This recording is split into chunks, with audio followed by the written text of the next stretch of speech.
గుడివాడు గుడిసేటదా కొడాలి నాని ఈ పోరంబోకి ఏదో నన్ను ఏం మాట్లాడతాడంటే చంద్రబాబు నాయుడు గారిని ఉద్దేశించి ఏదో చంద్రబాబు నాయుడు గారు వెన్నుపోటు పొడిచారు, లేదంటే మామని చంపేశాడు, లేదంటే లుచ్చా లఫంగి ఇలాంటి 420 మాటలు చాలా పదాలు వాడాడు బోకు నా కొడుకు.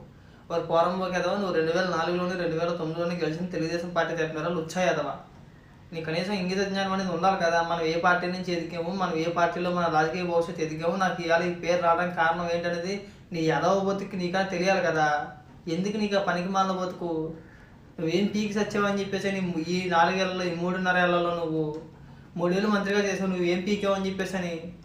సరే నువ్వు 4 సార్లు ఎమ్మెల్యేగా చేసావు కదా గుడివాడ నియోజకవర్గం నుంచి, నువ్వు 4 సార్లు కూడా గుడివాడ నియోజక ప్రజలకు ఏం చేసావురా? పనికి మాల పోరంబో కదా, నాకు అర్థం కావట్లా. నీ పోతే కొద్దిగా సిగ్గుండాలి కదా మనం మాట్లాడుతున్నాం అంటే, మనం ఏం మాట్లాడుతున్నాం అని చెప్పేసి అని.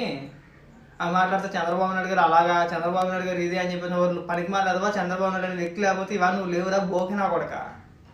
సిగ్గుండాలి మన ముఖానికి, నీ బతుకు కొద్ది కాకపోతే కొద్దిగా కానీ నీ ముఖానికి సిగ్గు అనేది ఉండి ఎడితే కనుక నువ్వు ఇలాంటి పనికి మాల మాటలు మాట్లాడవు.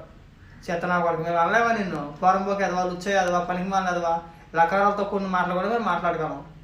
ఏంది పీకేది మీరు?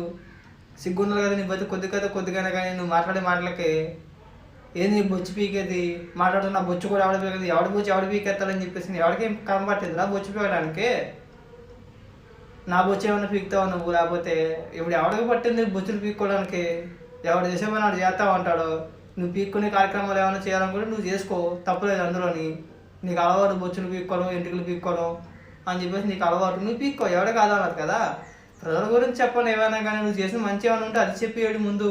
బోకి అదవా, పనికి మాల అదవా మాట్లాడితే కనుక బూతులు మాట్లాడడం, లేదంటే ఏదో వ్యక్తిగతంగా తిట్టడమో కాదురా పనికి మాలు వచ్చానో కొడక. ఏదైనా ఉంటే నువ్వు జనాలకు చెప్పేది ఏమైనా ఉంటే అది చెప్పి సభ ముందు. వారం ఒకరు వచ్చానా కొడక అలాగని మనం మాట్లాడితే మనకి సిగ్గు ఎగ్గు ఉండదు మన బతుక్కి. మాట్లాడితే చంద్రబాబు నాయుడు గురించి మాట్లాడతావు నువ్వు.